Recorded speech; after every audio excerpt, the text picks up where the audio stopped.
first have actually raised some funding to support external residents. We've brought in a couple of people who were not current district employees because part of this idea was also just see if there are other people who are sort of out in the woodwork who are looking for leadership training.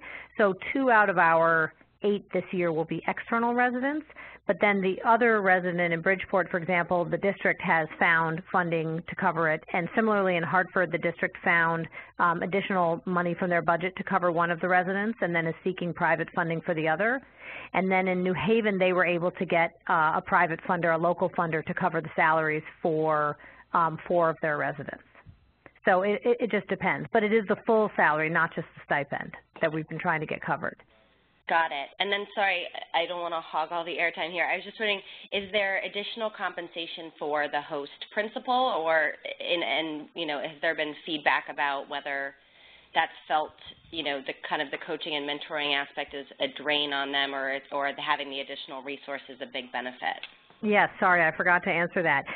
So we actually debated this quite a bit last year before we started, and we ultimately decided that we were not going to compensate the host principals.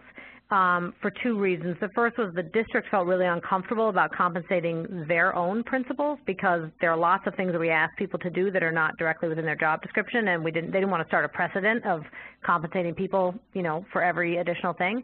And the other thing was, our sense with our team of first principals was they had to feel like the time they were investing in this additional staff member was worth it, that this person was super competent and a great addition to their leadership team, so that in a sense they were getting a free staff member for half the year.